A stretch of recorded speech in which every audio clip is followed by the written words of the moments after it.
Qué tal amigos? ¿Qué tal? Muy buenas tardes. Bienvenidos a su programa Voces del Periodista, este programa que es de ustedes y para ustedes a través de las frecuencias de ABC Radio, las 760 de AM, de Organización Editorial Mexicana, así como también los retransmiten de manera diferida Grupo Radio Turquesa, Frecuencias de la Pantera y Radio La Nueva República. Queridos amigos, yo agradezco al ingeniero allí en cabina, Víctor Melara García, que está en ABC Radio, esta cabina maravillosa que está en estudios, en la Torre Tepeyac, Estudios Tepeyac.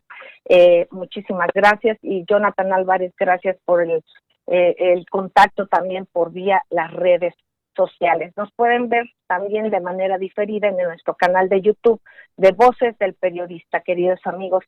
Bueno, tenemos en esta mesa al maestro don Rodolfo Sánchez Mena. Él es directivo del Club de Periodistas de México, parte fundamental de este espacio informativo, tanto en la parte de la revista como en la cuestión electrónica, y también el privilegio de contar con Ceci Tapia, Solidaridad 1000. Ella ustedes la conocen, es defensora de derechos humanos y además es fiscalista.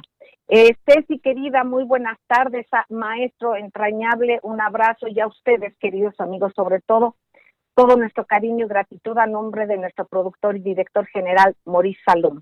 Ceci, linda, hay temas por demás interesantes y hay cuestiones que también, independientemente que más tarde toquemos o lo que está moviéndose mucho en las redes, yo te pediría que después de que comentes esto, pudiésemos ir un poco más a este tema en donde eres especialista en la parte fiscal, porque ha habido, de acuerdo a lo que tú nos has comentado y lo que vamos viendo, algunas novedades, y sobre todo el que entendamos bien sobre este tema que es muy importante.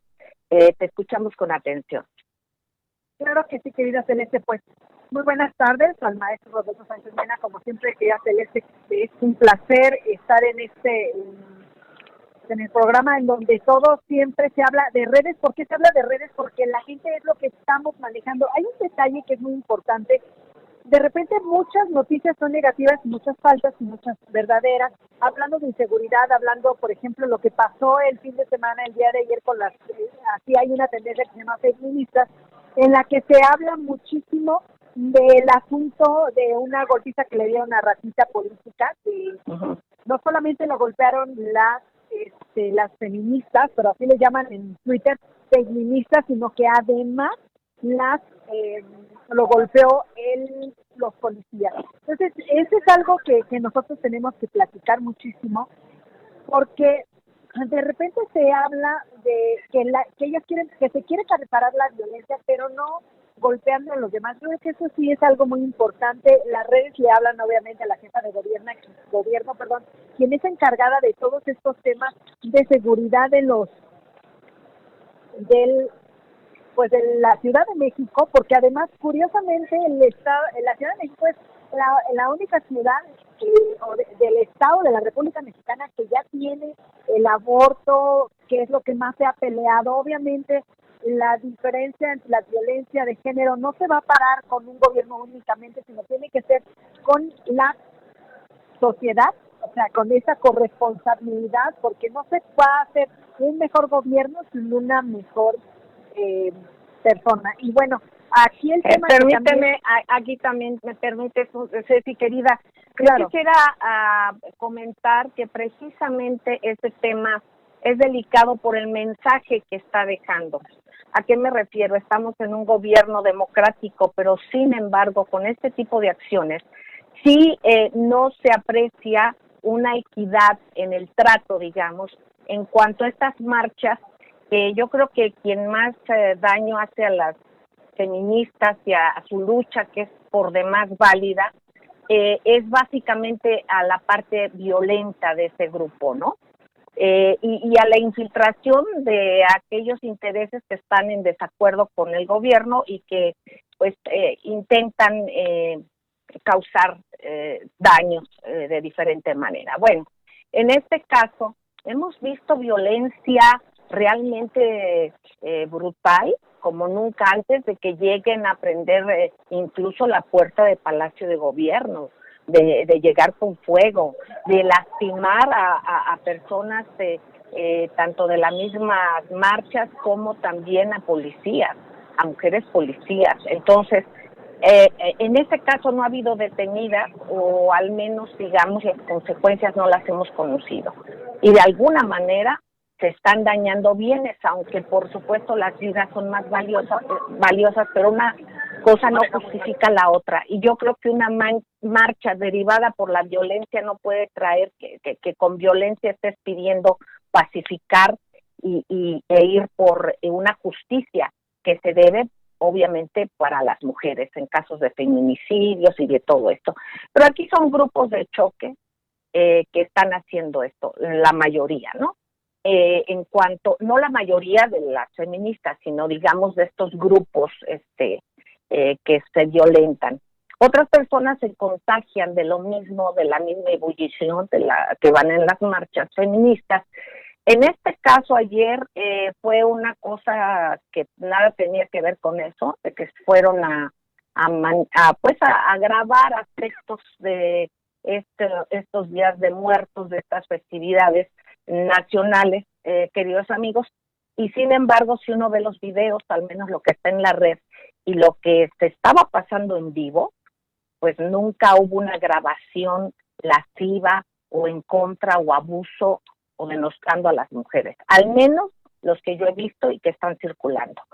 En este caso es muy delicado que solamente por la acusación de un grupo de mujeres a quienes no se ha tenido esa circunstancia de que no por mujeres se puede uno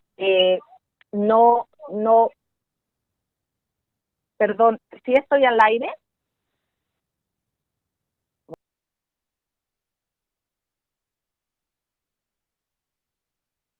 Gracias, queridos amigos, gracias por seguir con nosotros. Disculpen, hubo una falla en el enlace, desconozco qué pasó, pero bueno, nos desconectamos y ya nos volvimos a conectar. Disculpen ustedes, queridos amigos.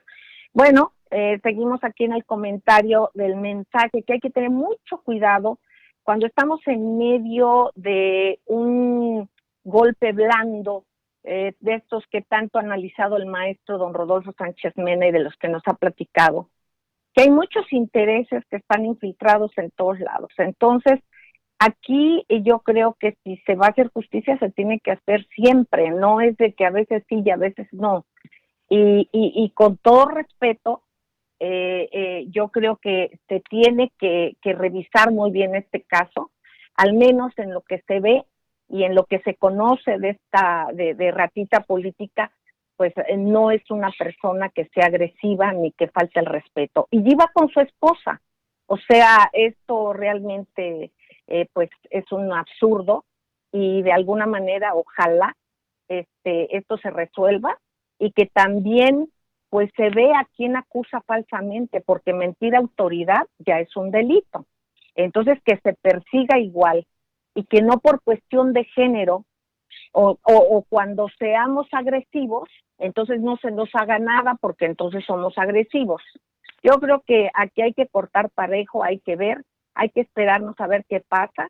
Ya nos platicarán ratita política, seguramente se sabrá sus compañeros, y bueno, pues aquí es que se aclaren las cosas y en este caso pues la solidaridad para con él. Muchísimas gracias. Bueno, pues se cortó, perdón Ceci, adelante. Claro que sí, querida Celeste. Fíjate que estábamos platicando, esto ya de rata política, ojalá que esto se resuelva, pero hay un detalle que tenemos que nosotros hablar de redes sociales. Hablábamos de que se había reactivado la refinería de Tamaulipas, que mucha gente dice que no, pero obviamente Estados Unidos tiene todas las refinerías actuales y están construyendo más. Entonces se reactiva, este es un logro de este gobierno. Y obviamente también el hecho de las aduanas México, cómo han detenido varios cargamentos junto con el SAT, porque mucho se había dicho, oye, se dio al SAT el dinero o se dio el control a lo que del SAT y las aduanas al los soldados, al ejército mexicano. Bueno, esto está dando frutos. Esto es algo que yo quería comentar, más allá de los HTs que están viendo y que están un poco violentos. Hay uno que se llama Ricardo Salinas, hablando de un sorteo de 10,000 pesos, etcétera, etcétera. Entonces, eso, yo creo que sí es importante que hagamos una depuración de lo que está pasando y también darnos cuenta, porque me pasó algo bien interesante. Fui a la ciudad de Guanajuato, que es un municipio, y resulta que dice, oye, el municipio puso tanto dinero, pero el estado no puso nada, y la federación no puso nada. Pero aquí recordar que los municipios ahora se vieron beneficiados en presupuesto de egresos, de darles a ellos directamente los recursos. Entonces es lógico que los municipios deban de trabajar, y ojalá que cada persona pues, le exija a su municipio que repartan ahora sí que todo lo que recibieron para lo que es el ejercicio del gobierno, porque ellos son los que recibieron el dinero. Y bueno, esos son mis comentarios de redes sociales que ya se les. Muy interesante, Ceci, querida. Gracias, queridos amigos. Vamos a un corte y regresaremos a escuchar al maestro don Rodolfo Sánchez Mena. Y no se les olvide, a partir de la media estará con nosotros el maestro Rafael Barajas Durán, @Fisgón-Boneros. No tardamos, gracias.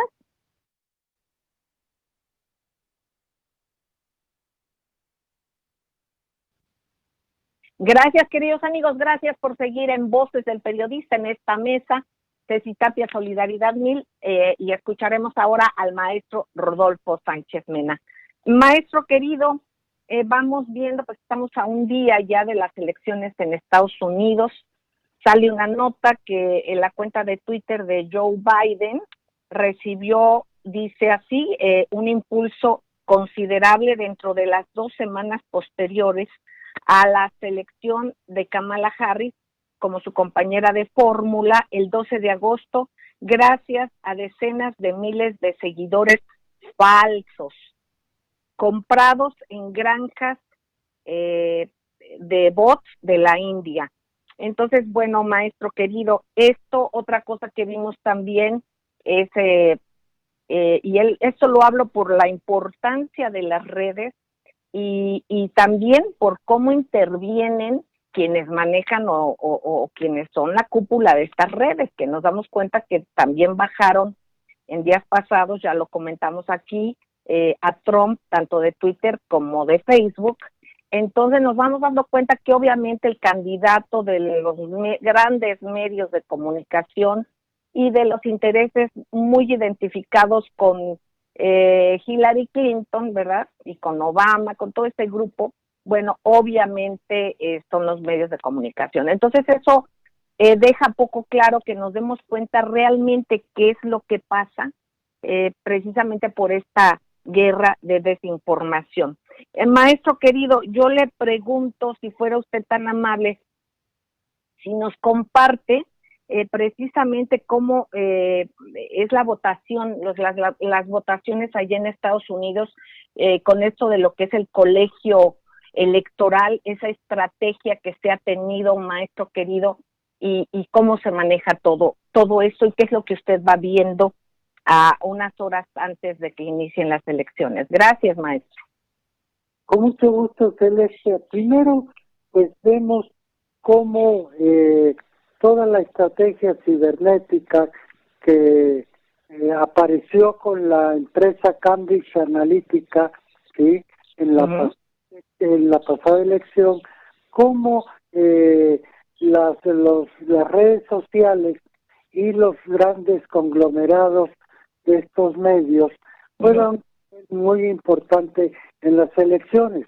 La pasada, en México también se dio esta circunstancia, ¿sí? En la elección del expresidente Peña Nieto, ¿sí? Y también en los Estados Unidos.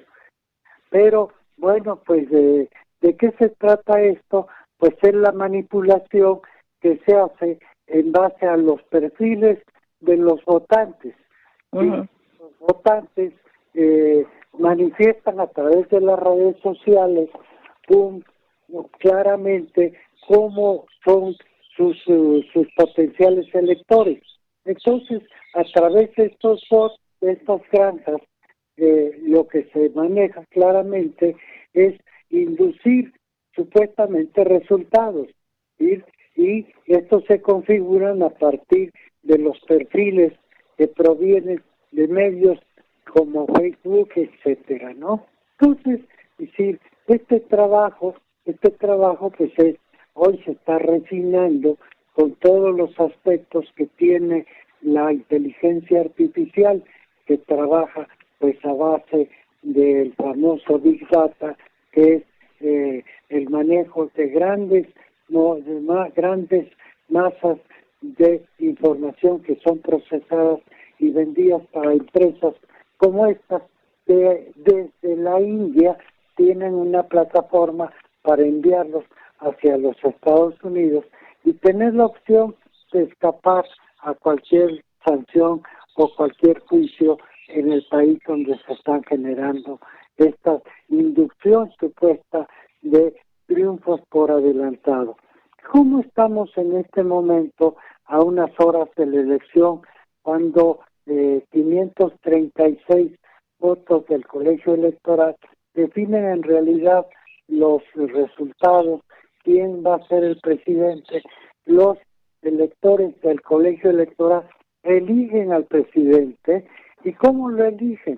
A partir del número de representantes por entidad en el colegio electoral, que se definen también por el número de habitantes de cada uno de los estados. Entonces, hay estados que son muy importantes y que, como Nueva York, como Filadelfia y como Florida. Entonces, en estos dos últimos que estamos comentando, pues están centradas buena parte de la estrategia, y ahora el señor Biden pues, ha tratado de enfocarse a los estados en donde ganó Trump para revertir estas tendencias, pero bueno, cuidan unos y descuidan otros. ¿Sí? Entonces, bueno, pues aquí el problema está en la orientación que van a tener también los electores para definir el nuevo Congreso, los nuevos gobiernos de los estados, los nuevos gobernadores, y a su vez, con sus votos, bueno, definir cómo se va a integrar el colegio electoral. Y bueno, la semana pasada hablábamos de que los iberoamericanos, los residentes de origen hispano que viven en los Estados Unidos, son un factor de triunfo en términos del voto directo. Entonces, nuestro país juega un papel muy importante en estas elecciones a través de quienes son mexicanos, México-norteamericanos, y están participando en estas elecciones, y que conforman y van a formar un poderoso grupo también de poder político en los Estados Unidos conforme a estas tendencias. Bien, ¿qué pasa en Filadelfia? Hace unas horas, unos días, muy reciente, hubo un nuevo choque ahí entre manifestantes y la policía. Y, bueno, pues la conducta de las instrucciones del gobernador fue que la policía actuara de manera pacífica, ¿sí? Y el número de policías heridos fue considerable. Sí, estos términos de la estrategia de Trump de ley y orden, ¿sí?, impacta notablemente en la clase media norteamericana, que es se preocupa mucho por esta situación de saqueos, de violencia, y que no se pueda controlar en 12 entidades como se vio en los últimos 12 meses. Pero esta es la parte social, la conducta política, la situación de conflicto que se está viviendo en los Estados Unidos, pero la otra son las propuestas, como la del candidato Biden, de ir en contra del fracking. ¿Por qué va en contra del fracking? Porque esa plataforma es la plataforma económica con lo que Estados Unidos está pudiendo, logró ser una autosuficiencia, lograr la autosuficiencia energética e inclusive empezar a vender gas y petróleo y poder contrarrestar a ciertas potencias como Rusia, que es una potencia energética y que obtiene por la vía de la venta de los energéticos no solo ingresos, sino también ganar aliados. Entonces, ahí juega un papel muy importante el que los norteamericanos se den cuenta que van a perder empleos, que van a restar la influencia y la presencia como la ha estado manejando la estrategia de Trump. Ahora, cuando plantea el candidato Biden, plantea una estrategia de esas descafeinadas de naturaleza ecológica y habla de que en un horizonte pues ya no van a usar carburantes de petróleo, sino que se van a ir a las energías verdes.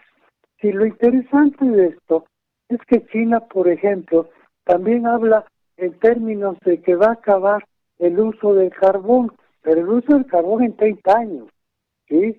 México tiene carbón y es lógico que los países utilicen sus recursos estratégicos pues para generar energía, porque con la energía tenemos empleos y tenemos inversión. Sí, nadie quiere ir para atrás en materia energética, más que los grupos exaltados de ecologistas que dicen que están a favor del partido de las energías verdes, ¿no? Bueno, pues entonces, inclusive Ceci Tapia nos comentaba la vez pasada que estaba en proyecto una planta de energía atómica para generar energía eléctrica en Baja California. Hay otra en Sonora y nosotros tenemos una en Veracruz, una de estas plantas, la de Laguna Verde, y bueno, pues hace mucho tiempo se ha planteado que la energía nuclear para usos de generación de energía eléctrica y para otros usos pacíficos en la agricultura, en la medicina, bueno, claro, pues es muy importante, ¿no? Entonces, exacto, en ese énfasis del debate en los Estados Unidos de cuál es el rumbo sobre el uso de las energías, pues también se va a decidir la elección. Muchísimas gracias, maestro don Rodolfo Sánchez Mena. Queridos amigos, vamos a un corte, enseguida regresamos con el maestro Rafael Barajas Durán, @Fisgón Monero, y por supuesto en la mesa Ceci Tapia y el maestro Rafael Barajas, el maestro Rodolfo Sánchez Mena, por supuesto, su amiga Celeste también, por todo el cariño, con todo el cariño para ustedes. Vamos a un corte y regresamos, gracias.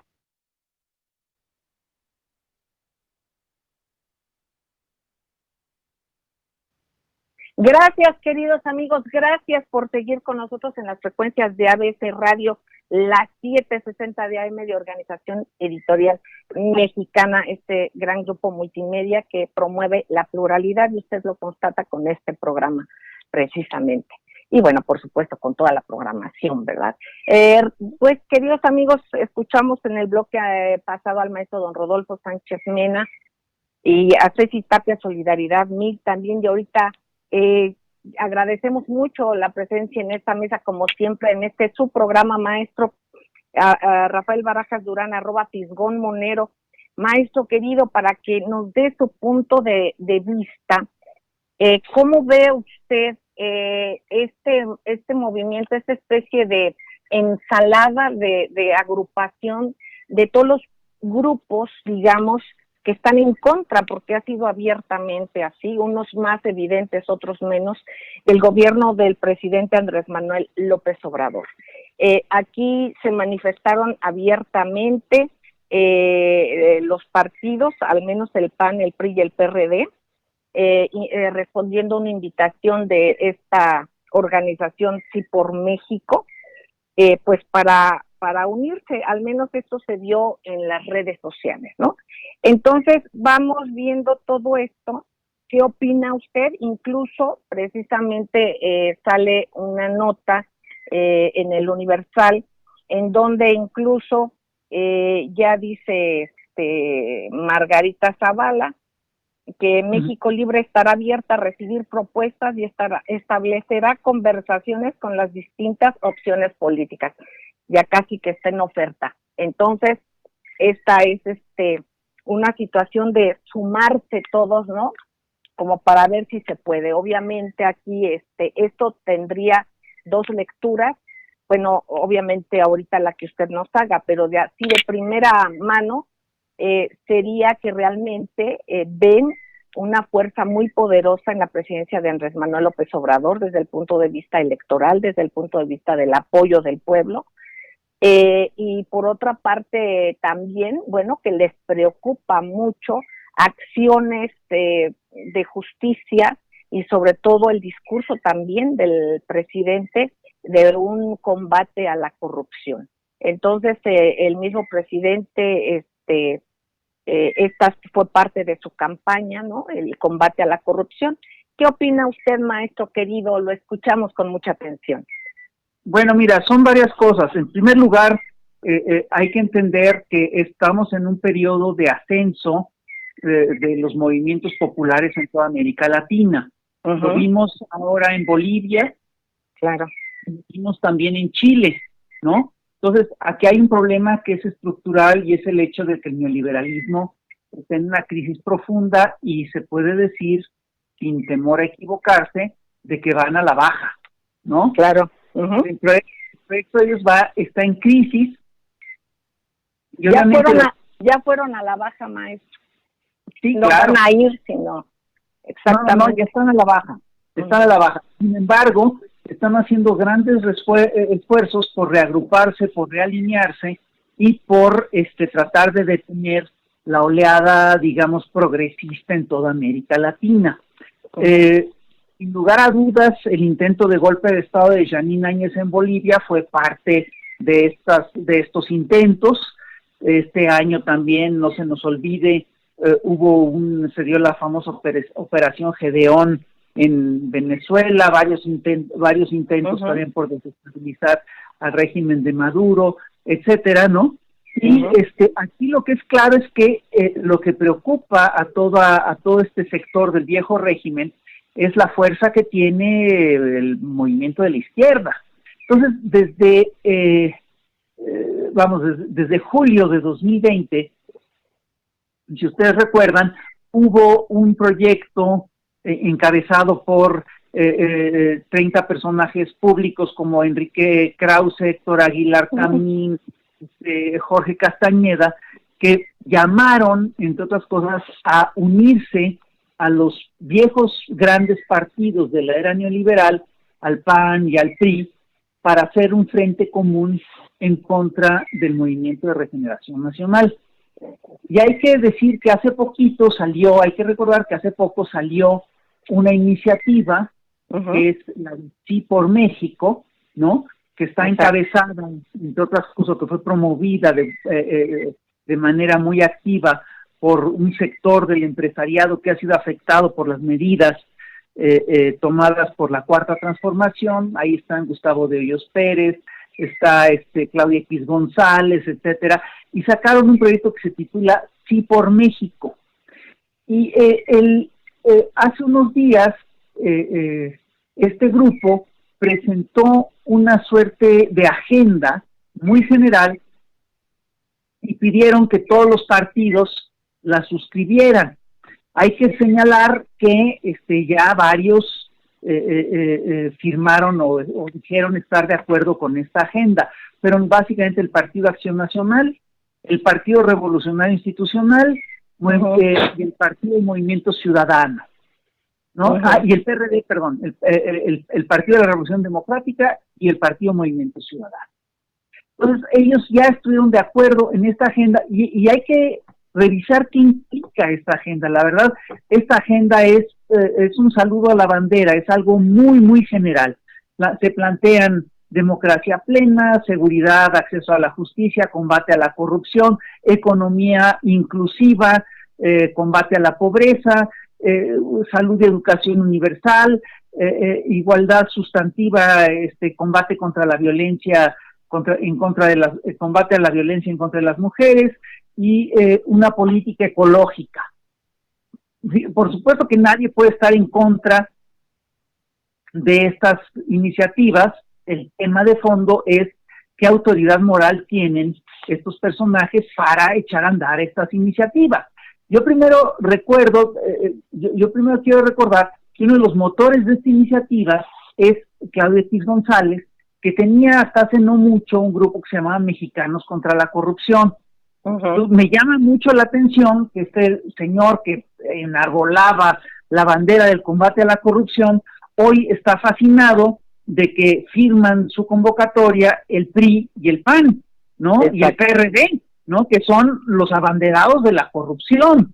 Es decir, ahora sí que es poner realmente la lucha con la iglesia en manos de Lutero, ¿no? Es decir, ¿con qué autoridad hablan el PRI, el PAN y el PRD y Movimiento Ciudadano de combate a la corrupción? Ese es el tema de fondo. Es decir, y no hay que olvidar tampoco que Claudia X González, ¿no? Ha sido señalado en varias ocasiones de estar ligado a actos de corrupción muy fuertes. No se nos olvida, entre otras cosas, que él, Claudio X González, y su papá, que también se llama Claudio X Lafox, estuvieron muy metidos en el asunto del Fobaproa. Uh-huh. No hay que olvidar que hace poco que se revelaron los temas de los fideicomisos y cómo se utilizaba el dinero para la ciencia en nuestro país, resultó, entre otras cosas, que se destinaron, que el país le destinó varios millones de pesos a que las empresas de Claudia X González sacaran un papel de baño de doble hoja de quién sabe qué. Es una cosa verdaderamente de chiste, ¿no? Es decir, ¿con qué cara vienen los señores que han echado mano de la corrupción a tantos niveles, ¿no? A hablarnos de combate a la corrupción? ¿Cómo viene el PRI a firmar un documento que hable de democracia plena si el PRI es el que hizo el fraude en 1988, hizo el fraude en el 2012, ha hecho fraude toda la vida? ¿Cómo viene el PAN a firmar una cosa pidiendo, cómo viene el PAN a exigir democracia plena si ellos hicieron el fraude en el 2006, si ellos apoyaron el fraude del 2012?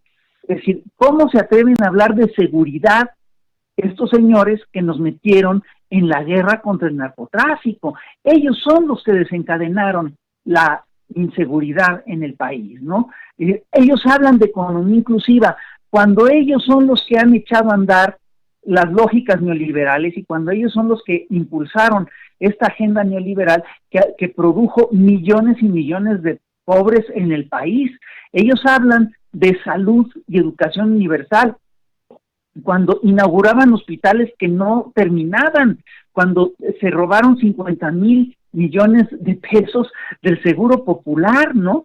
Y claro, por supuesto, no faltaban dos cosas que obviamente además tienen una dedicatoria muy clara, que es el tema del combate a la violencia contra las mujeres y el tema del medio ambiente sano y sustentable. Estos dos últimos temas, por supuesto que tienen dedicatoria. Es claro que lo que está implícito aquí es lo que quieren es montarse en la agenda feminista, lo cual me parece increíble, porque que se quiera montar en la agenda feminista un partido que hasta hace no mucho se refería a las mujeres como el viejerío, que tenía dirigentes que hablaban de las lavadoras de dos patas, que está en contra de la despenalización del aborto, que está a favor de castigar a las mujeres que se ven en la situación de interrumpir el embarazo. A mí me parece increíble. Y por supuesto el tema del desarrollo sano y sustentable está dirigido claramente a hablar del asunto del Tren Maya. Y ojo, pero ¿quién está hablando de un medio ambiente sano y sustentable? Están hablando los señores que realmente perpetraron ecocidios en la nación, los que abrieron la minería a cielo abierto, los que han permitido que se coman a los manglares, los que han permitido la deforestación de la nación. Uh-huh. El problema no es la gente. Perdón, maestro, ¿le parece si regresamos con estas contradicciones en estos planteamientos? Vamos a un corte, queridos amigos, no tardamos, gracias.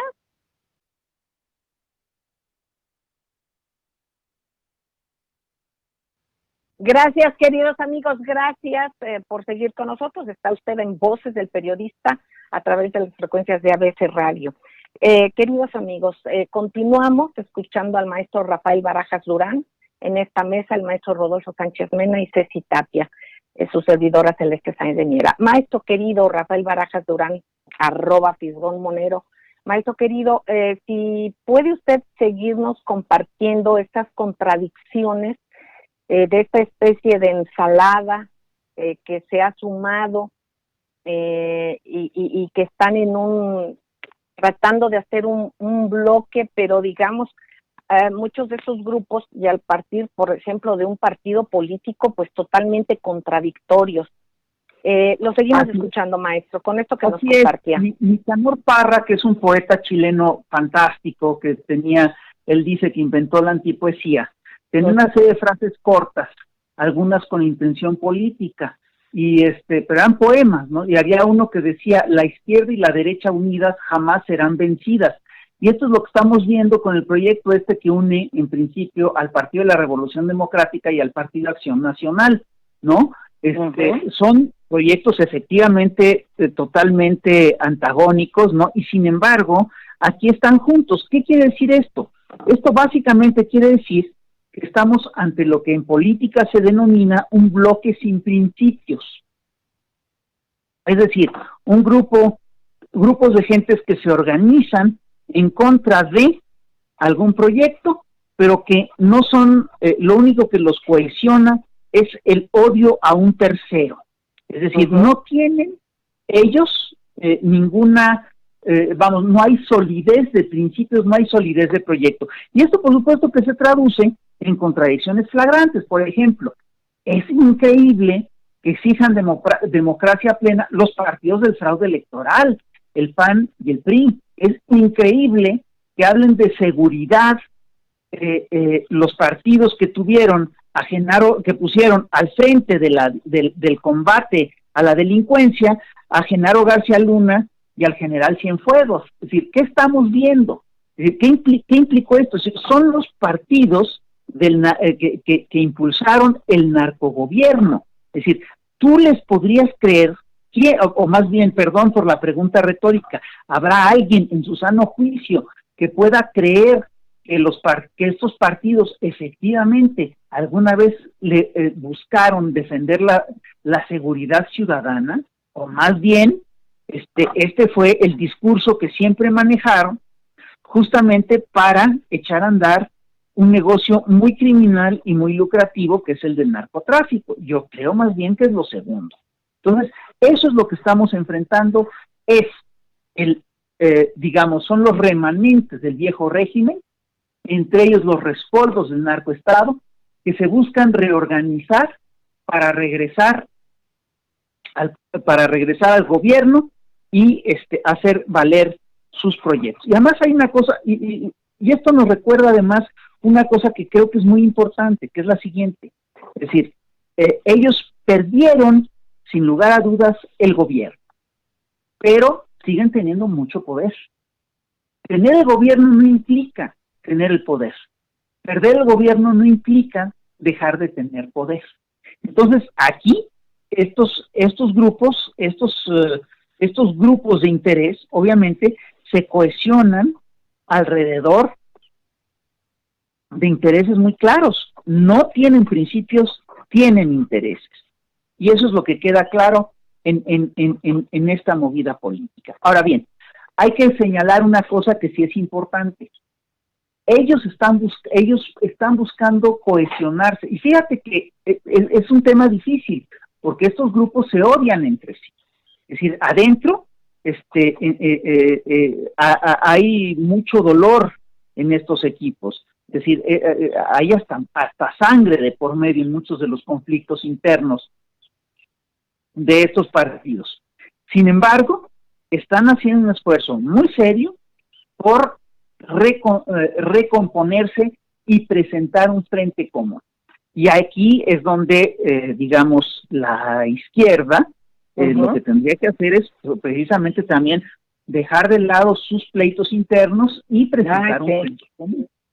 Exactamente. Maestro querido, En este caso, por ejemplo, cuando vemos estas posibilidades, ¿no? De estas coaliciones, que como usted bien dice, pues sería una masa amorfa, porque no tiene algún sentido, es como dicen, el agua y el aceite, pero ni siquiera eso. O sea, cuando hay tantas circunstancias y que son tan evidentes, ¿qué tanto se debe de legislar o cómo dejar en claro que un partido político no debe de perder sus principios? Porque la gente vota por un candidato, pero también por un partido cuando ha sido así, pues, los principios de tal o cual partido, ¿no?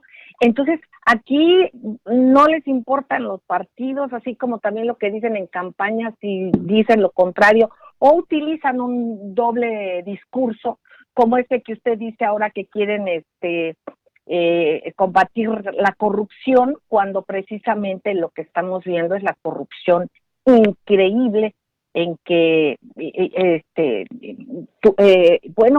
hundieron a México, ¿no? Y que está apenas luchándose para salir a flote, ¿no? Y que apenas nos empezamos a dar de la punta del iceberg de esos niveles de corrupción. Entonces, de todos estos grupos, ¿no? Y cómo se alían y todo esto. ¿Qué se puede hacer para que realmente el interés social sea el que permee y se respete en un partido político, de la tendencia que fuere, pero que no se pueda hacer este chapulineo tan tremendo o esta especie de ensalada tóxica? Eso va a ser difícil corregirlo porque, pues, al final de cuentas la política está hecha de eso. Yo creo que no es además una cuestión legal, es una cuestión de ética, y quien lo tiene que sancionar es la ciudadanía. Son los ciudadanos los que se tienen que poner de acuerdo y los que tienen que organizar la defensa de la ética, y para eso, entre otras cosas, bueno, lo primero que habría que hacer es firmarles un certificado de defunción en materia de ética y hacer que la ciudadanía efectivamente tome cursos intensivos de ética. Y mira, el tema de la ética no es cosa menor. Acaba de publicarse hoy, ahora tengo mis dudas porque lo publica el periódico Reforma, ¿no? Pero se acaba de publicar que Emilio Cebadúa está dispuesto a colaborar con la justicia y contar cómo se desviaron 5,000 millones de pesos, ¿no?, de los programas de bienestar social no sabemos hacia dónde, ¿no? Pero entonces esto sería bueno, él habla, es decir, él habla de desvíos de 5,000 millones de pesos que se habrían usado en campañas del PRI, ¿no? De ese partido que ahorita acaba de decir que está por la democracia plena, ¿no? Es una cosa increíble. Ahora, Emilio Cebadúa es una pieza fundamental en la estafa maestra, él es el brazo derecho de Rosario Robles, ¿no? Y si efectivamente empieza a contar cómo fueron estos desvíos, pues va a meter en graves problemas tanto a Rosario Robles como a Enrique Peña Nieto, porque hasta ahora, si mal no recuerdo, Rosario Robles está acusada básicamente de omisiones, pero si Emilio Cebadúa documenta efectivamente los desvíos, esto ya va a agarrar otra escala, ¿no? Esto va a tener, por supuesto, que otra dimensión, ¿no? Y estamos hablando, estamos hablando de un tema muy delicado, ¿no? Por supuesto, maestro, y que ojalá y después demos seguimiento. Ya se nos acabó el tiempo. Maestro don Rodolfo Sánchez Mena, muchísimas gracias siempre. Una frase de despedida que nos quieran dar, maestro querido. Bueno, los empresarios siempre han buscado en México ser candidatos, y ya han tenido candidatos como Cloutier, y llevar la práctica que hacen en América Latina las organizaciones de ultraderecha, como ganaron las elecciones en Chile, pero muy difícil por la historia de México que logren ganar una posición política. Gracias, maestro, perdón. Ceci, querida, gracias, Ceci, linda. Tu frase de despedida nada más. Tener muy presentes las elecciones mañana, el peso se recuperó a 1.30%, estés atentos a eso y a todo lo que está pasando, porque queridos amigos, no es tendencia. Cuídense, queridos amigos, cuídense, protéjanse, el coronavirus sí existe, cuídense, por favor. Sigan en estas frecuencias porque aquí se escucha plural y de eso es de lo que se trata. Sigan aquí. Gracias, les quiero entrañablemente un beso tronado. Gracias.